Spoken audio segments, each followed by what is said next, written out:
Bird statues, eloquent pleas for a cleaner environment. Next on The Nature of Things with David Suzuki. These days it seems as if everywhere you look, you find a pollution problem. Mercury, asbestos, PCBs, acid rain, dioxin, herbicides, pesticides, the list goes on and on. And in thinking about them, it's hard to imagine what one person can do. But each of us can have an effect, however great or small, if we're willing to work on it and bring to bear our special interests and ability. Here's an example. What one person, sculptor Josef Petriska, has been able to do.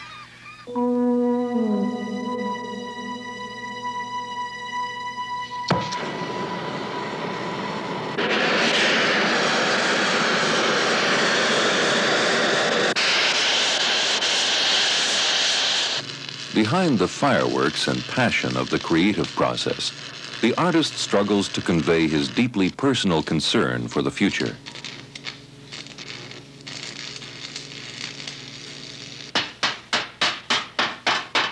In his Oakville studio, Joseph Petriska fashions a series of sculptures called Struggle for Survival.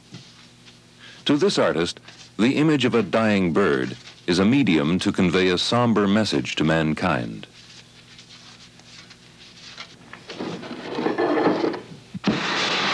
With his sculpture, and through a tireless lobbying campaign, he has fought to share his fears for the future of the planet with those at the very highest levels of government and industry. Today, he is still trying to carry the message. And for this man, the language of art is the most eloquent form of communications.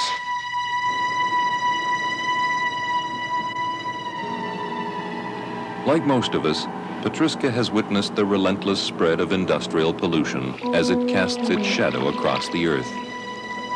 Too often, the devastating consequences go unnoticed until a major environmental tragedy.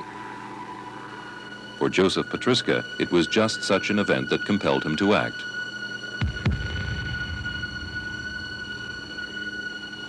It happened in 1967 in Santa Barbara, California. I stood on the coast of the Pacific and I saw birds by the hundreds, dying in the polluted water. It was one of my worst moments in my life. As a sculptor, I have spent a great deal of time observing the workings of the natural world. Perhaps it's because of this that I feel I must volunteer to speak on behalf of the other species on this planet.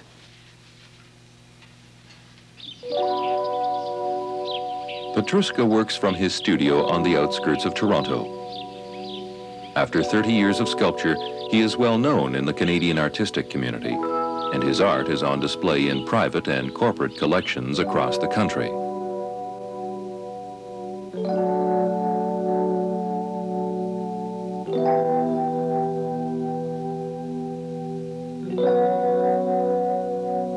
As with the Survival series, his other works are shaped by a common theme. The theme of people, their relationships with one another, and their relationship with their environment. The Survival series is a voluntary contribution of time and talent and is not for sale.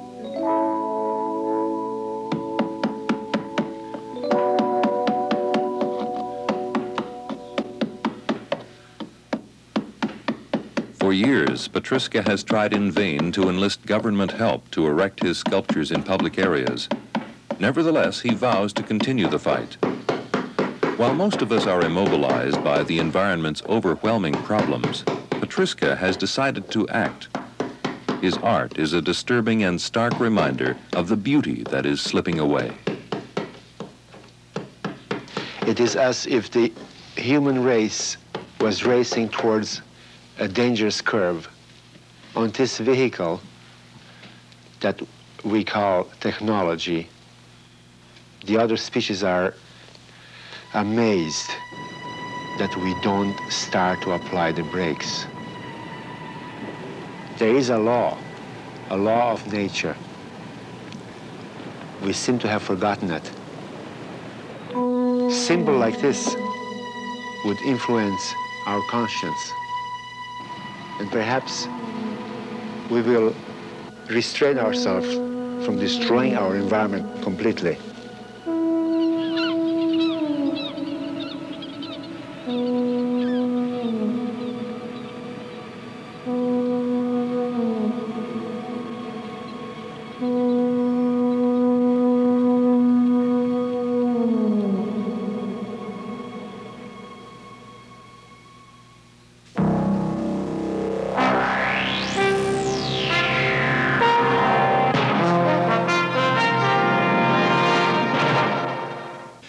That's all for tonight's show. The Great Lakes contain 20% of the world's freshwater supply, yet human activity has put this entire system at risk. Next week, a special look at the precarious state of this priceless heritage.